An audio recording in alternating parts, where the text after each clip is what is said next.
Friends, today I would like to take you to the various provisions of the foreign trade policy of the country, in which one of the important aspect which is widely used in India is high seas sale. I repeat again, high seas sale. As the name denotes, high seas sale is when the sale of any shipment which is in transit from the exporter overseas to an Indian importer, which means the export shipment has already taken place, is in transit, not before the export shipment initiates.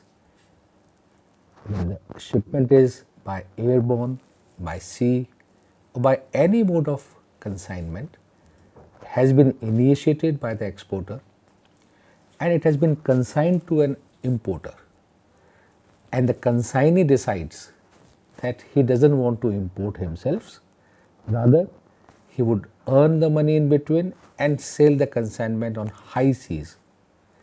High seas as such is which is beyond the any nautical miles limit of country, whether India or overseas. So when such high seas sale happens, that is not counted as sale within India, and hence there is an agreement being executed by the consignee, who is the importer as per the document as of now, and the ultimate buyer in India, who is going to file documents for clearance of the shipment from the customs. Question may arise, why do people have a high seas sale? The answer is very simple.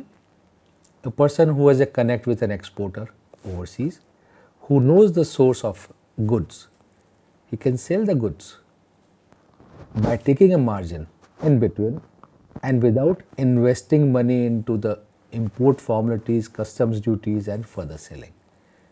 So he is simply transferring the documents, bill of lading, railway bill, invoice, as is to the ultimate consumer buyer in India, and the customs document recognizes such high seas sale, whereby the new buyer who has bought on a high seas transaction submits his paper for imports on his importer exporter code and gets a clearance, gets the goods to his warehouse and deal with as an actual user or further trading of it.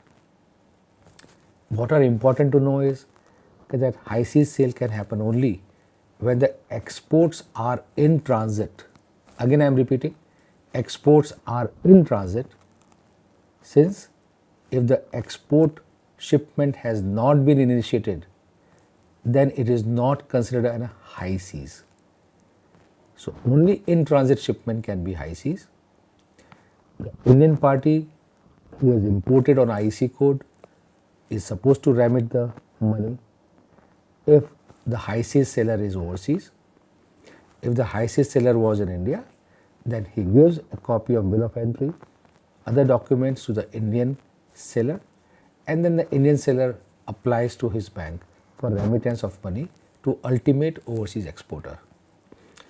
In this transaction, the most of the intermediary seller, they can hide the correct price of the goods from the ultimate buyer, so that he does not know how much is the margin for the intermediary seller.